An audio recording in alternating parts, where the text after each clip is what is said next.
Hey everyone, we are here for the Work with Soul 5-day online workshop, helping you do the work that lights up your soul. I'm Rebecca Niziel, your co-host, and I'm here today with your other co-host, Kellye Kuh. Hey Kellye. Hello, how are you, love? I am fabulous. So excited to be chatting with you about limiting beliefs today. You guys, Kellye doesn't like to talk about herself, so I'm going to tell you how awesome she is. She flexed her courage muscles last year when she left her glamorous corporate job with Amazon to fulfill her dreams. She is currently getting her master's in psychology and theology. She's the co-founder of Centered in the City, based out of Seattle, and she rocks mom jeans better than anyone else that I know. And Kellye, one thing I just always want to share about you that I love about you so much is your ability to exercise extreme empathy and understanding of other people. I really admire that about you. Thank you. So to dive right in, can you share with us what's one spiritual practice that you use to help you overcome limiting beliefs? Yeah, so we'll talk a little bit more about limiting beliefs in a little bit, but I definitely, when I was trying to figure out what spiritual practice was best for me, had a lot of limiting beliefs about spiritual practices. And I got kind of stuck because I was just trying so many of them, trying to figure out, like, wait, which one's for me? I don't know how this works. And what I found is that all of them typically work as long as you pick the one that you like the most. But one thing that really helped was adding on a new spiritual practice called morning pages. So if you've read The Artist's Way, it's just the idea that you wake up in the morning and you write down, scribble, legitimately for the first, like, however many minutes that you're up for 3 pages. And you just write out whatever comes to mind for 3 pages. And what I found with that is that, one, it was exciting for me because I could do it with music. And it was one of the few spiritual practices I could do in the morning to music off my alarm and that kind of thing.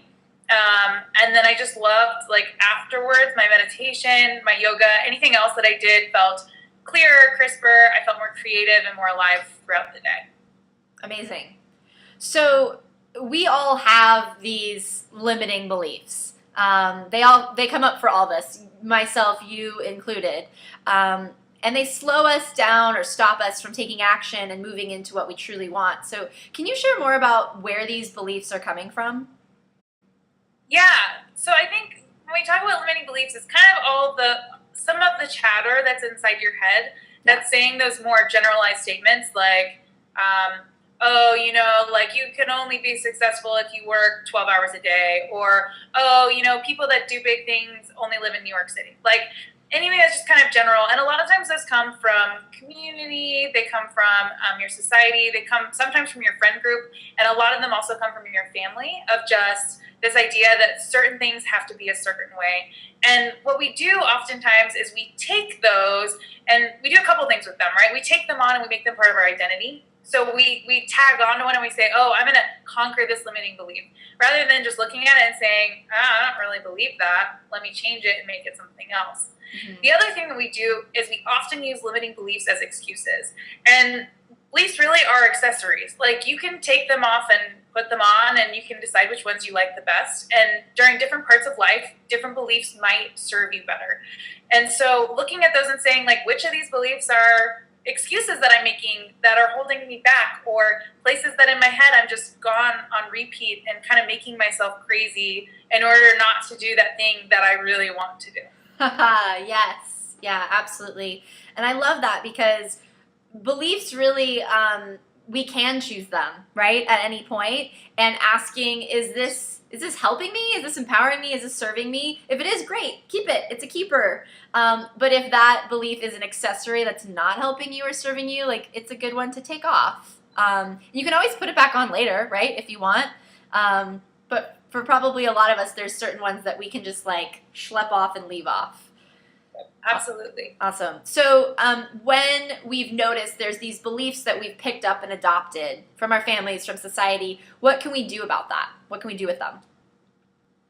So I think my favorite solve for them, honestly, is to create a relationship with yourself, with your higher power, and with other people that reinforces whatever new belief you might hold. So I think, for example, I had this belief that in the tech industry, the only way that I could be successful and the only way that I could be valued is if I was a builder. If I was someone that actually coded things or was able to build a product, that's how I was going to be valuable, and that's how I was going to get to the top and be of some huge worth to this group. And I actually had to, one, look at that belief very earnestly and say, like, is this true? Like, where did I get this from? How, like, what is this? What is the belief that I actually want to hold, which is that I can be valuable in any role within a company, and that my role at the time in marketing and in business was actually super valuable as well to the people that were building, and to the company that was creating all these great products.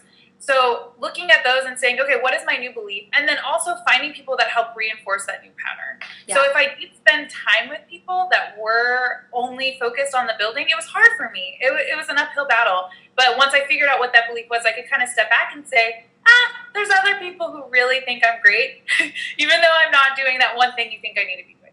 Yeah, absolutely. Awesome. So it sounds like the first thing with these beliefs is asking yourself, is this really true?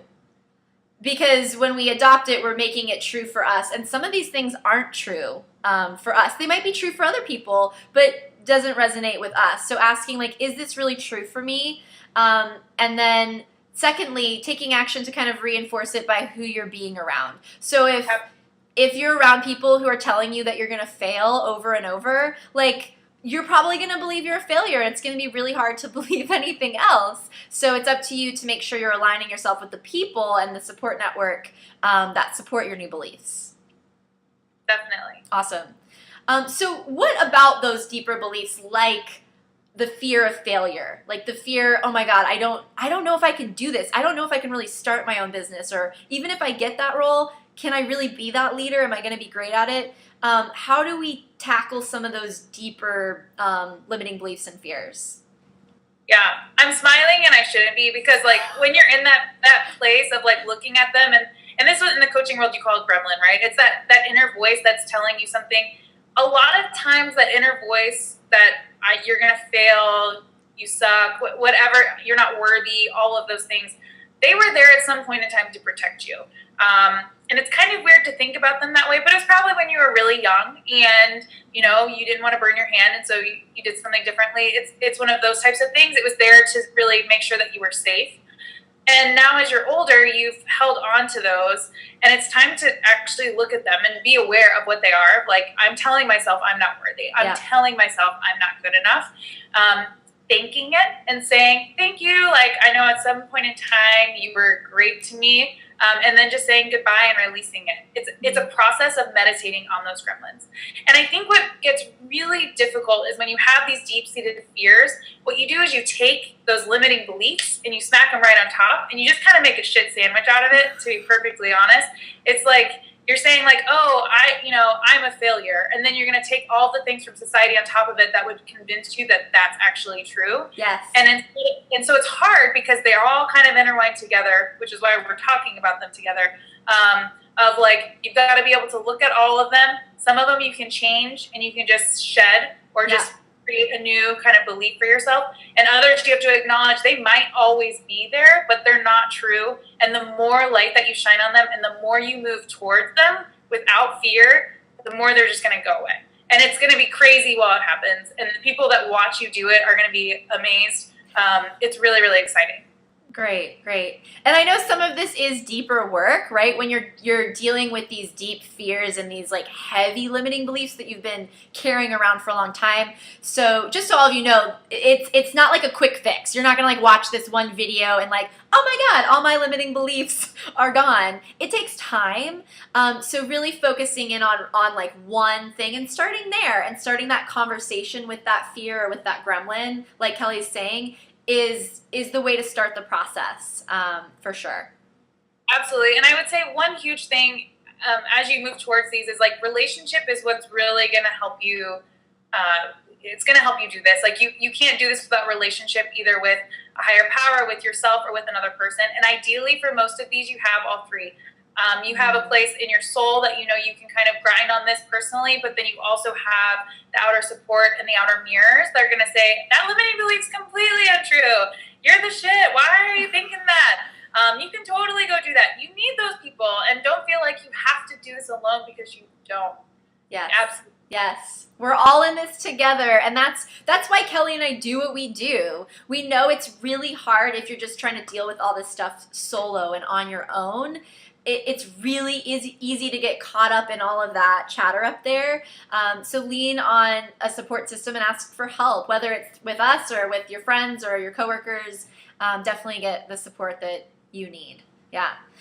So Kellye, what's the call to action? What can everyone watching do to really like zero in on a limiting belief and take action to do something about it? Yeah, well, I imagine that this conversation is probably stirring up a lot of things in a lot of people. So first of all, be really kind to yourself as you go into these places, because it can be really hard and it can hurt. So as you're stepping into it, I think the first thing is find a limiting belief or a gremlin that you don't mind outing right now. That you're like, I'm ready to conquer this one. This one's been top of mind for some time. I'm feeling it in my head. It's making me like crazy, like I'm just going mad, and no one else is seeing it. So out something, find something that you're willing to share and address.